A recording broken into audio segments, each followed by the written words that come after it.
വീറും വാശിയും നിറഞ്ഞ നിലമ്പൂർ ഉപതെരഞ്ഞെടുപ്പിന്റെ പരസ്യപ്രചാരണം കൊട്ടിക്കലാശിക്കാൻ ഇനി മണിക്കൂറുകൾ മാത്രം. റോഡ് ഷോകളുമായി കളം നിറയുകയാണ് മുന്നണികൾ. കൊട്ടിക്കലാശത്തിൽ നിന്ന് മാറി വീട് കയറി വോട്ട് തേടുകയാണ് PV അൻവർ. 25 ദിവസം കൊണ്ടും കൊടുത്തും നീണ്ട പ്രചാരണം. പെരുമഴയത്തും കലാശക്കൊട്ടിന്റെ ആവേശത്തിന് തെല്ലും കുറവില്ല. LDF-ഉം UDF-ഉം റോഡ് ഷോകൾ ആരംഭിച്ചു കഴിഞ്ഞു.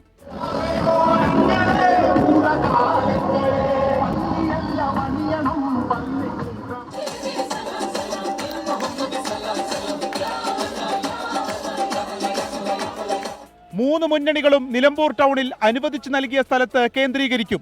ആത്മവിശ്വാസവും പ്രതീക്ഷയും 24-മായി പങ്കുവച്ച് മൂന്ന് മുന്നണികളുടെയും സ്ഥാനാർത്ഥികൾ. നാട്ടിലെല്ലായിടത്തും പതിവിൽ കവിഞ്ഞ അല്ലെങ്കിൽ പ്രതീക്ഷയിൽ കവിഞ്ഞ വരവേൽപ്പും ഐക്യദാർഢ്യവും പിന്തുണയുമാണുള്ളത്. വിജയം നമ്മൾ ഉറപ്പിച്ചു. ഭൂരിപക്ഷം വർദ്ധിക്കുന്നു എന്നതാണ് കാണുന്നത്. കാരണം എല്ലാ വിഭാഗം ജനങ്ങളും ഈ തെരഞ്ഞെടുപ്പിൽ UDF-നെ പിന്തുണക്കുന്നു.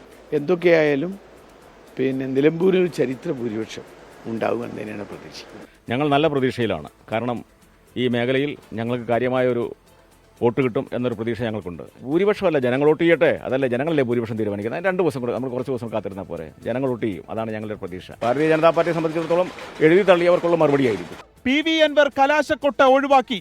ഈ സമയം വീട്ടിലെത്തി വോട്ട് തേടാനാണ് പ്രവർത്തകർക്കുള്ള ആഹ്വാനം.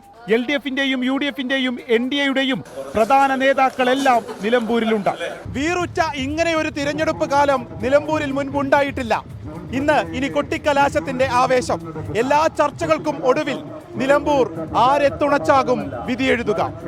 ടീം 24 നിലമ്പൂർ.